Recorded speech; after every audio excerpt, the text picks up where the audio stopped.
quem fala é o professor Victor, sou professor aqui de Física da equipe Gagá Insano. Vamos iniciar hoje uma série de vídeos muito interessantes sobre curiosidades da física. Na aula de hoje a gente vai falar sobre equações de Maxwell e um resultado bastante interessante que a gente pode chegar nelas, que é a nossa velocidade da luz no vácuo. Tranquilo, pessoal? Bem, partindo aqui das equações de Maxwell na forma clássica, tá? Aqui na forma diferencial, a gente sabe, né, das relações aqui do divergente do campo elétrico, divergente do campo magnético, dos seus rotacionais, que nós temos essas seguintes relações aqui. Essas relações aqui, elas vão acabar se alterando caso mude o meio, tá? Então, se eu colocar aqui o meio do vácuo, vai acabar ficando distinto, tá? Então, se a gente analisar esse conjunto de equações agora no vácuo, a gente não vai ter carga ou fonte de cargas. Então, tanto a nossa densidade volumétrica vai ser zero, assim como a nossa densidade de corrente também será zero. E isso vai gerar, né, alterações das nossas equações, tá? Primeiro que, no nosso caso aqui do divergente do campo elétrico, ele agora é zero, devido à densidade volumétrica de carga ser zero. A questão da inexistência do monopolo magnético vai fazer com que a segunda equação de Maxwell na forma diferencial continue dando zero. A gente vai ter agora que o nosso rotacional do campo elétrico vai ser, né, vai continuar sendo a derivada do campo magnético em relação ao tempo.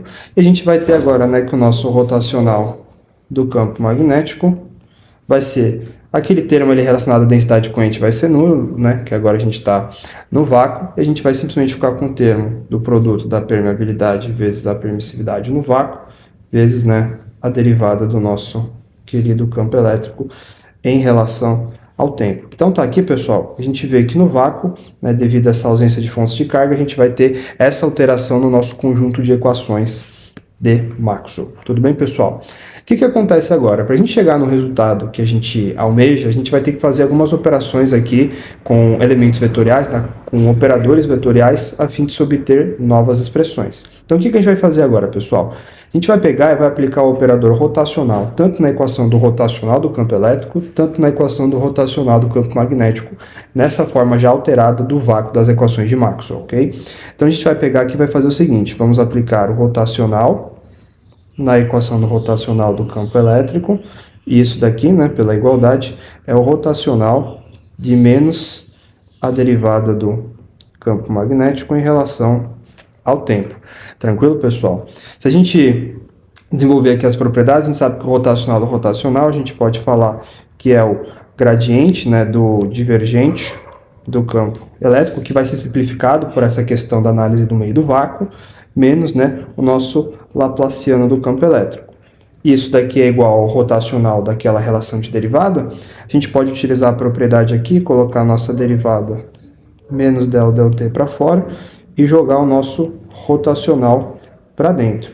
Isso daqui vai simplificar bastante a nossa análise, haja visto que a gente vai poder simplificar esse fator aqui do nosso divergente do campo elétrico, que no caso do vácuo acaba sendo zero, e a gente fica por fim então que o nosso laplaciano do campo elétrico vai ser o quê? Vai ser justamente o termo μ0, ε0 e a segunda derivada, né, do nosso campo elétrico em relação ao tempo.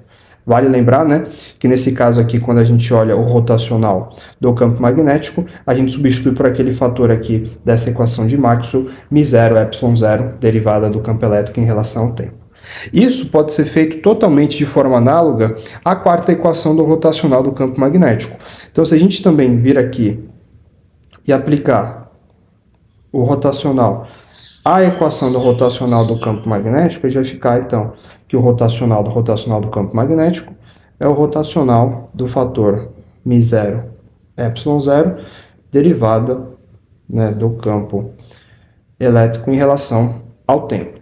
Aplicando as mesmíssimas propriedades, aqui o rotacional do rotacional é o gradiente do divergente menos o laplaciano do campo. Então a gente vai poder pegar aqui de forma, né, já conclusiva que o laplaciano do campo magnético vai ser μ0, ε0, segunda derivada do nosso campo magnético em relação ao tempo. Pessoal, essas duas equações, tanto a equação do campo elétrico, tanto do campo magnético, são equações bastante similares à equação de uma onda, tá? Se a gente pegar aqui uma equação de onda, por exemplo, né, que se propaga com velocidade v e é relativa a uma função escalar, né, a potencial escalar φ, a gente pode escrever, né, que a segunda derivada de φ em relação a x ao quadrado mais a segunda derivada de φ relativa a y ao quadrado mais a segunda derivada de φ em relação a z ao quadrado menos o fator, né, relativo à velocidade de propagação vezes a segunda derivada da função escalar φ relativa ao tempo, a gente sabe que toda essa expressão, né, ela é zero. E se a gente quiser analisar isso daqui de forma condensada, a gente pode explicitar aqui o fator de Laplaciano. Então a gente sabe que o Laplaciano, né, dessa minha função escalar, desse meu potencial escalar φ, ele é justamente, né, 1 sobre v ao quadrado vezes a nossa segunda derivada de φ em relação ao tempo ao quadrado. Se vocês repararem, essas equações elas são extremamente similares, elas têm a mesma forma. Logo a gente pode dizer que a luz, tá, é uma onda eletromagnética. E se a gente quiser obter a sua velocidade, a gente pode analisar os termos semelhantes. No caso aqui a gente vai ter que 1 sobre v quadrado é igual a μ0 ε0.